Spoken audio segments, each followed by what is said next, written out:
When it talks about that in Matthew 24, it's like only the Father knows the day or the hour. Some people struggle with that because they're like, why did Jesus not know?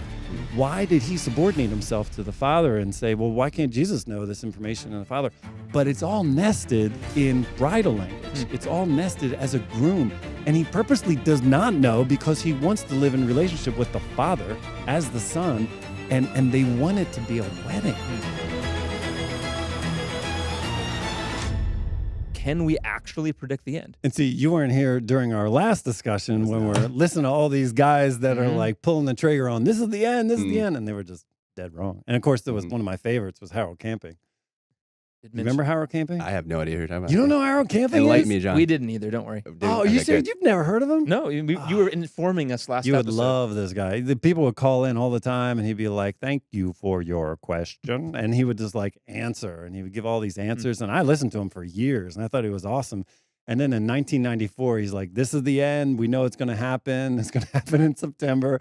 I was interning at a church, this guy, Eugene Miller, over at Living Hope up in Dublin, PA. He circled his calendar in September. He's like, rapture season, because we were just joking, like, whatever. But that's when he said it would happen. And it didn't happen. And then he said, well, maybe I got the dates wrong. And he readjusted it, I think, to 2011. And then readjusted it again to 2012. 3 times the guy was. Oh, wow. Yeah. I feel like with this, historically, whether it's us as Christians or just people of faith, don't have a good track record. I think we kind of treat it almost like that one person, everyone's like, hey, don't date them. Mm-hmm.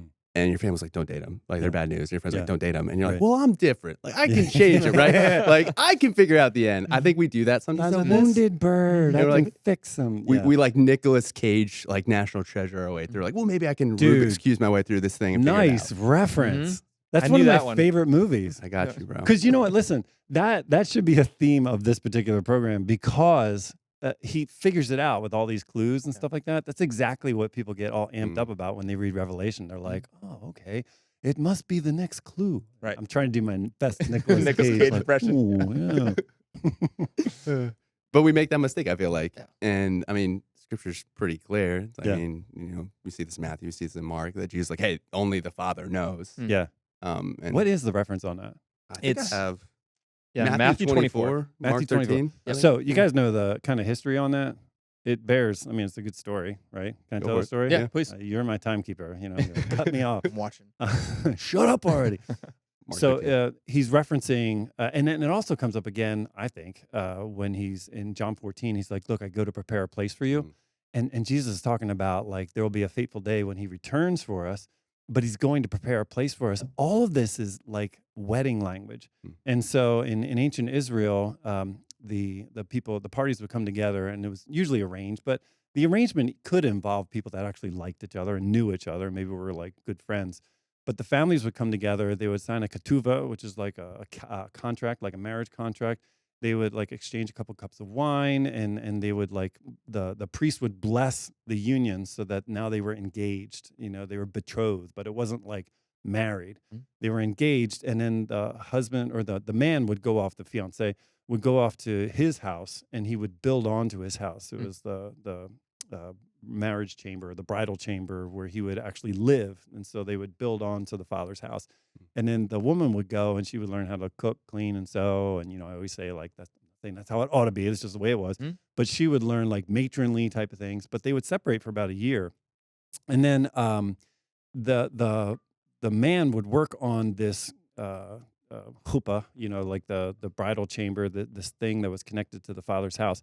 And it would take a while. So about almost a year into it, he would be almost finished. And he would come to his father, every day, maybe every week, whatever, and say, Father, is it almost yet? And only the father knew. So only the father would inspect everything, and he knew when the fateful day was for his son to have permission to go and find his wife.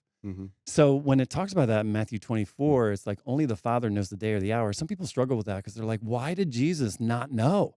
Why did he subordinate himself to the Father and say, well, why can't Jesus know this information in the Father? But it's all nested in bridal language. It's all nested as a groom. And he purposely does not know because he wants to live in relationship with the Father as the Son, and they want it to be a wedding. And see, I think a lot of people get freaked out about the end times, and they get freaked out about Revelation, and they're like, oh my gosh, it's a horror story. It's a wedding. It's beautiful. There's something happening. The biggest party of all time is about to happen in Revelation 20 and 21. On the heels of like all these things that are where sin is going to keep decaying to such a point where everything's horrible. But when the Father finally says, yep, today's the day, then the Son goes and he gets all his groomsmen and they go through if they were rich, they rode on horses. If they weren't, they just banged pots and pans and ran through the town. And that's why the ladies were all waiting. So like the bride had the bridesmaids, and the bridesmaids roll out there with their lanterns, like their flashlights, just seeing, did he come tonight? Oh my gosh, he's coming tonight, quick. And they'd run back, quick. And she'd wake up, she'd be like, get my makeup, I gotta look beautiful. And all. So they would get her ready. And so when Jesus is saying, like, be ready, it's that image. Like, we are the bride. And we are the bridesmaids. Like, is he coming? Is he coming? Just being ready. And so we shouldn't be freaked out. We should be more expectant, excited, like it's coming. And then, of course, when he shows up, again, if he's rich, come, my lady, and, gets on the horse. Or, if it's not so well, it probably would have been more like my wedding, where it's like, put her on a chair, run her through town. And so, they go, and that's where they have this feast that lasts for 7 days. And that feast, that wedding feast, is what Jesus has in mind in John chapter 14, the whole idea of Matthew's 24, right? Yep. Where, man, there's going to be this giant feast at the end of time. And so it's like this podcast, what we should be helping people realize, not so much about dates and times, but more like expectancy. Don't get freaked out. Yeah. This isn't like barricading yourself with a shotgun.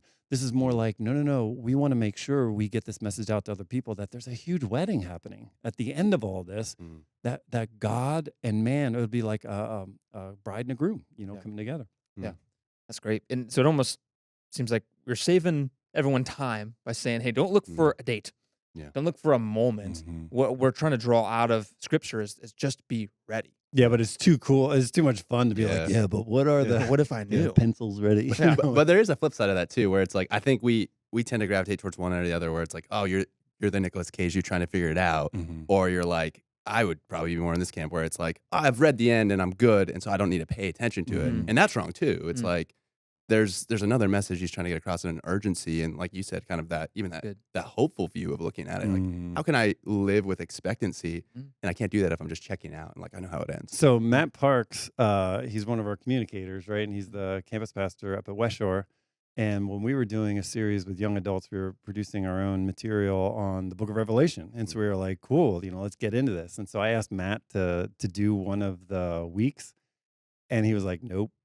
He wouldn't do it. Touch it. Yeah. And so I'm like, well, let's meet at least before you say no. And I sat down. I'm like, what do you mean you're not going to do it? Like, come on, can you help us out? Can you spare a dime? And so he was just like, I gotta be honest with you, man. It's like it makes me anxious just even thinking about it, because like growing up, we thought Jesus is going to come back any minute. And I think he has this story of like he would come home and he would check to see if his family was still there. Every time he came home from school, he'd be like, is everybody still there? So he's like, even now, like I talked to my counselor about this. Like I get freaked out about it. And I'm like, well, let's talk. Like, what do you get freaked out? He's like, oh my gosh, all this death, destruction. God's going to come back. He's going to judge everybody. I'm like, yeah, that's part of it. But like, he's judging the bad stuff. Like, don't we want the bad stuff judged? And so we walked through Revelation a little bit. He's like, I didn't learn that growing up.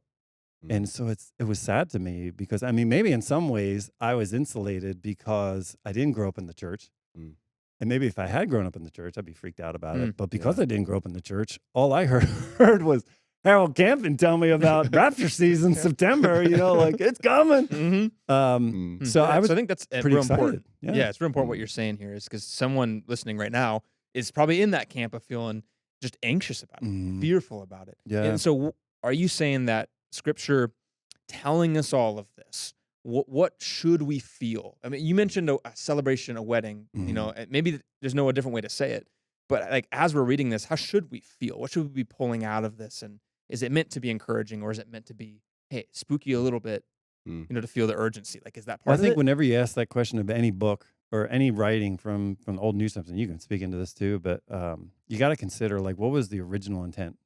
And so was the original intent of the Book of Revelation to be written to suburbanites in a coffee shop who have everything they need? Think so. Yeah. Who are struggling with AI. Or was it intended to be written to people that are suffering persecution Mhm. and injustice?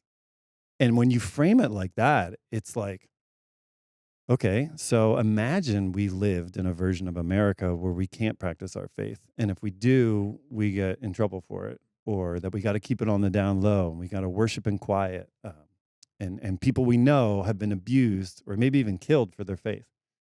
If you read a book that talked about how evil is going to be judged one day, what would it make you feel like? Yeah. Wouldn't that make you feel a little bit better? Absolutely. Be Yeah. much more encouragement, hope. Yeah. Yeah. Yeah. So the book is written to people of the first century that are struggling, Mhm. that are like, well, maybe I should give in to Rome. It's like, Mhm. no. Look, and this is the key.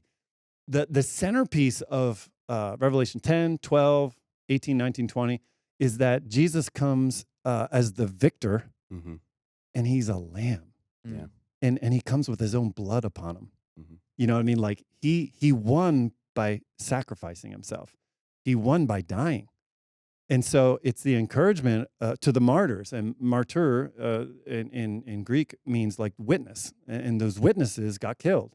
So it's like, no, you win by being killed. So they have no power over you. And it's essentially equalizing, or not so much equalizing, it's putting us on a higher ground of saying, if they kill you, you've won. Yeah. Yeah. So that's where we're supposed to, okay, we don't have to imagine. Now we go to Chick-fil-A, we're sitting down with our book of Revelation and it'll be like, and there's blood and there's pestilence and disease. And you're like, oh, I don't want any of this. Yeah. But these people lived in blood and pestilence and disease. And it's like, even if you go through that, you've won. Mm. Yeah. So it's hope. If Yeah. you're already fearing for your life. Yeah. Now knowing that, like Philippians 1:21, to live is Christ, to die is gain. Yeah. It's a different way to think about it. Yeah. We don't really want to think about death at all. Yeah. But then when we realize the setting that they would have been in, it would have been like, Yeah. wow, there's even hope. Yeah. Even hope in death. Yeah. Yeah. So, I mean, it's not so much, it shouldn't bring you anxiety. It should bring you out of anxiety. Yeah. Mm. That there's an equalizer. Like someone comes along and says, I see you, Mhm. I see what has happened, and I'm going to make it all right. Yeah.